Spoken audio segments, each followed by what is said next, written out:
என்னப்பா ரொம்ப அமைதியா இருக்க? என்ன ஆச்சு? என்ன பிரச்சனை உனக்கு? அட ஒன்றும் இல்லைப்பா, ஃபஸ்ட்டு ஷோ அரண்மனை 4 படம் பார்த்துட்டு வந்தேன். அதையே நினச்சிட்டு இருந்தேன். அதான் கொஞ்சம் கஷ்டமாக இருக்குது. அட அந்த படத்தோட கதையை தான் கொஞ்சம் சொல்லேன். கதையை சொல்லட்டே பரவாயில்ல, அப்படியே கொஞ்சம் எல்லாம் ரிவ்யூன்னு சொல்லுங்களேன். அந்த ரிவ்யூ கொஞ்சம் பண்ண பார்க்கலாம். சுந்தர் சியோட இயக்கத்தில் ஒரு ஆர்ஆர் காமெடி படமாக இப்போ இன்றைக்கி தேட்டரில் வந்து ரிலீஸ் ஆகிருக்கு. படத்தில் சுந்தர் சி வந்து லாயராக இருக்கார். அவருக்கு தங்கச்சி தமானம் நடிச்சிருக்காங்க.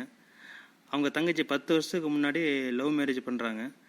ஆனால் தமனா வீட்டுக்காரர் ஜாக்கிங் போகிறப்போ ஹார்ட் அட்டாக் வந்து இறந்துறாரு பாவம்.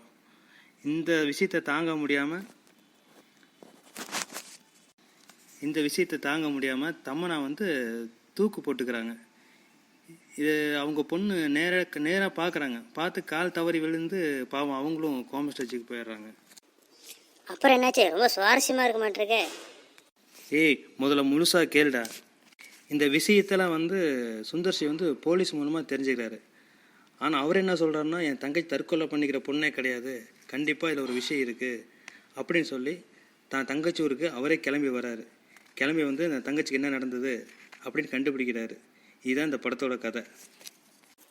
கண்டுபிடிச்சாரா இல்லையா அதை சொல்ல முதல்ல.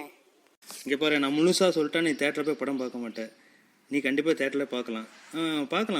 ஒன் டைம் வாட்ச் படம் தான். நல்லா இருக்கு. காமெடின்ற பேரில் கொஞ்சம் வெறுப்பேற்றுறாங்க.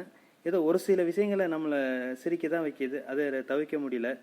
நம்ம காமெடிக்கு வந்து ராசி கண்ணா இருக்காங்க, யோகி பாபு, விடி கணேஷ், கோவை சர்லா இவங்கெல்லாம் நடிச்சிருக்காங்க. அப்போ படம் நல்லா இருக்குன்னு சொல்கிற? அப்படி சொல்லலப்பா, நம்ம அடிக்கிற வயலில் ஒரு 120 ரூபா கொடுத்து ஏசியில் போய் ஒரு 2.5 மணி நேரம் உட்காந்து ஒரு டைம் பார்க்கலாம். ஓகே.